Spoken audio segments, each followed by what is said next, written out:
Bom dia, boa tarde, boa noite, boa madrugada para quem for assistir esse vídeo.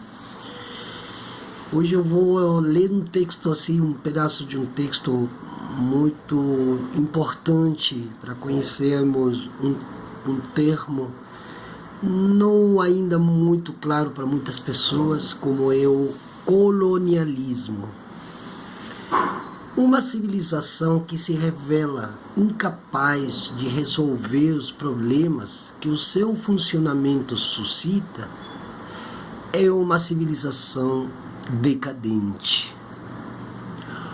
Uma civilização que prefere fechar os olhos aos seus problemas mais cruciais é uma civilização enferma. Uma civilização que trapaceia com os seus princípios é uma civilização moribunda. A verdade é que a civilização dita europeia, a civilização ocidental, tal qual como a modelaram 2 séculos de regime burguês, é incapaz de resolver os 2 problemas maiores a que a sua existência deu origem: o problema do proletariado e o problema colonial.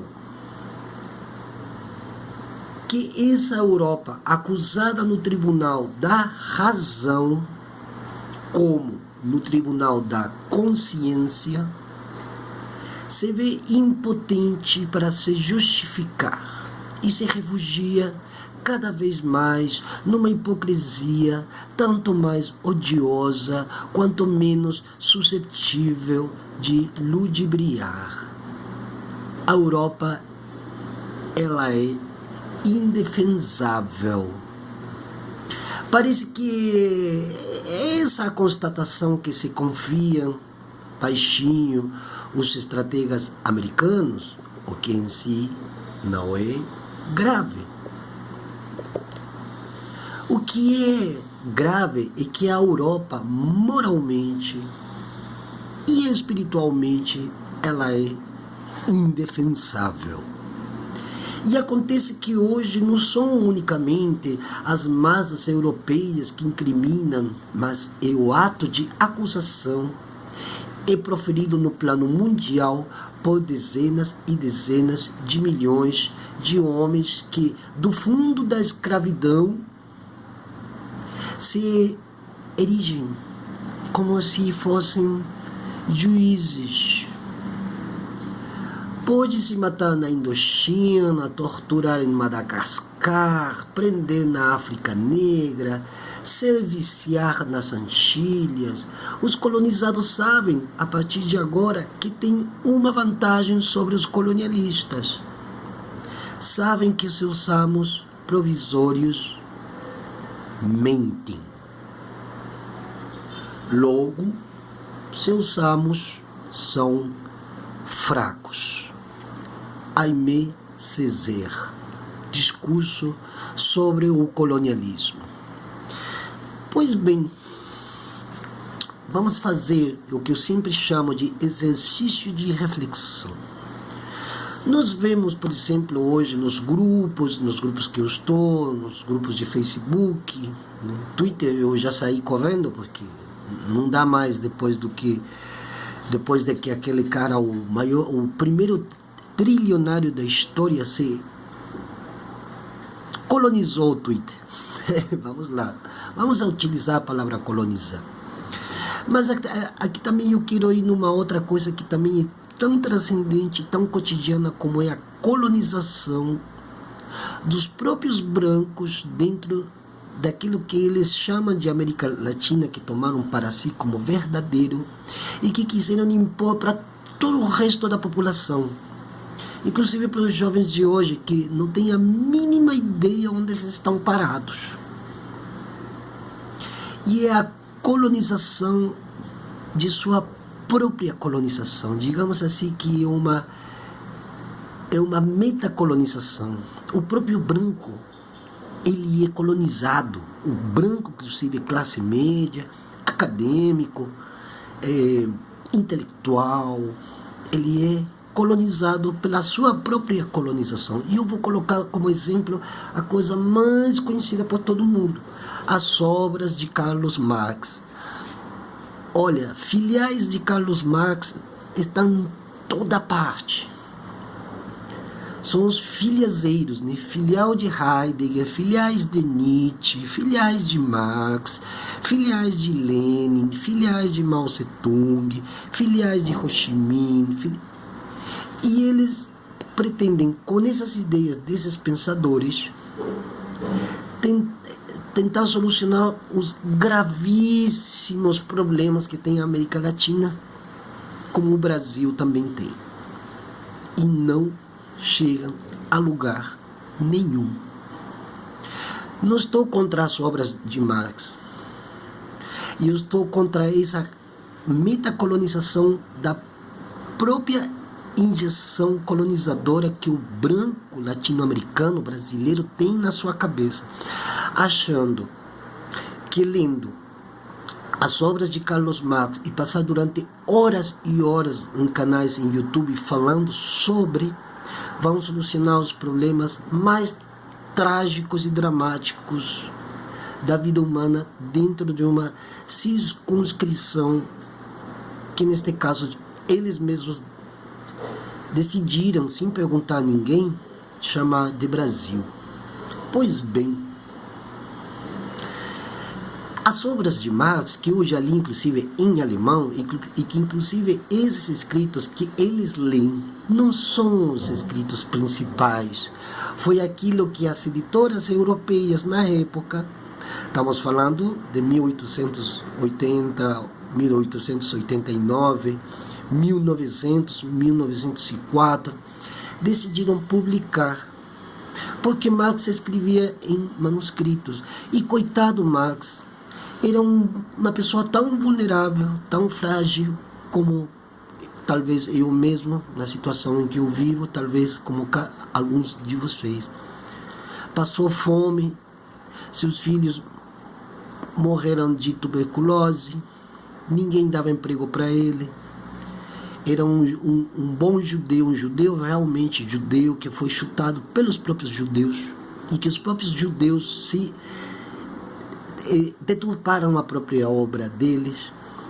Agora que estão saindo no centro de estudos, no centro de estudos em Berlim, Alemanha, agora que estão trazendo os manuscritos verdadeiros de Carlos Marx, e que somente tem um latino-americano, que é o professor Henrique Dussel, que está lá discutindo com aqueles europeus embranquiçados deles mesmos, que eles se embranqueiam entre eles mesmos também, discutindo, cara, a grande farsa dos livros que foram publicados pelas editoras alemãs, principalmente a de Frankfurt am Main, das obras de Marx.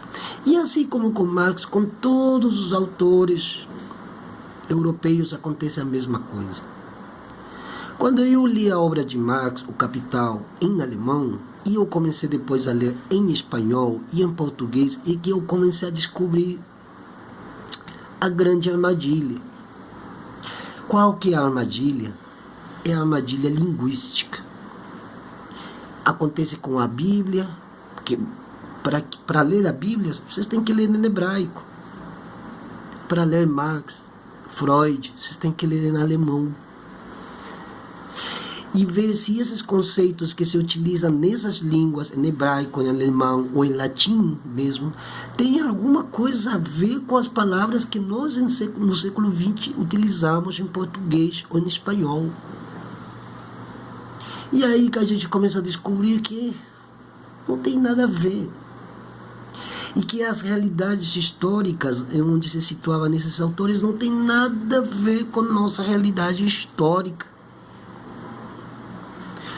Aonde que no Capital Marx cita o problema indígena, quando eles tinham a problemática judaica, da qual inclusive Hannah Arendt se exprimiu, Heidegger se exprimiu e outros autores também. Agora nós temos a problemática indígena, que tão qual parecida à problemática judaica. Lembrando que judeu é o povo semita, são povos ancestrais, são os indígenas de lá, com as cosmovisões de lá, as cosmopolíticas de lá, não daqui. Eles vieram depois porque eles estavam sendo...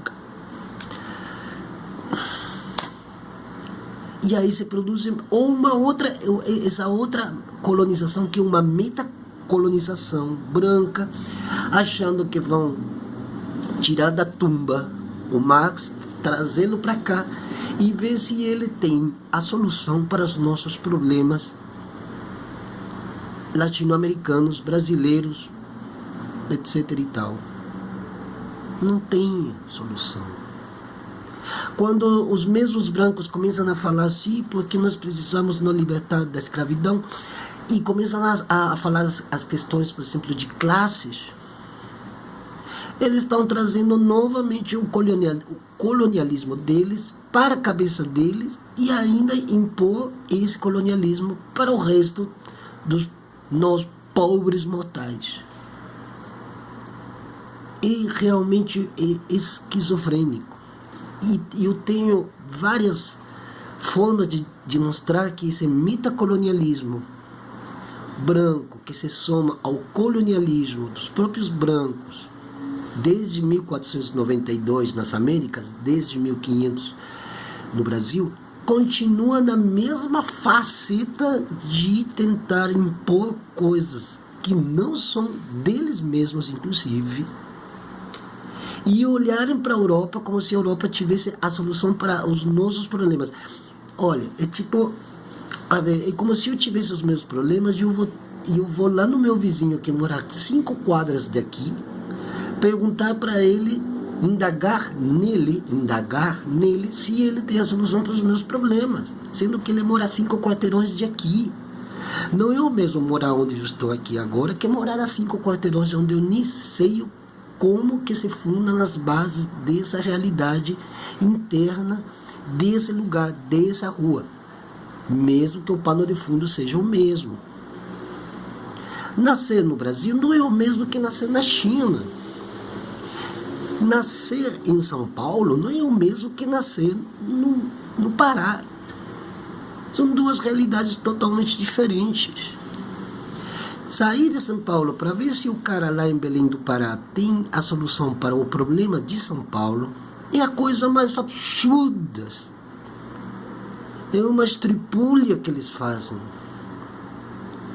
Infelizmente, a classe média brasileira, ela é atrasada porque ela está duplamente colonizada pelas próprias armadilhas que criaram nas Europas e agora pelas armadilhas que eles tentam nos colocar aqui com o intuito de trazer uma solução para os problemas que não são europeus, são os problemas daqui.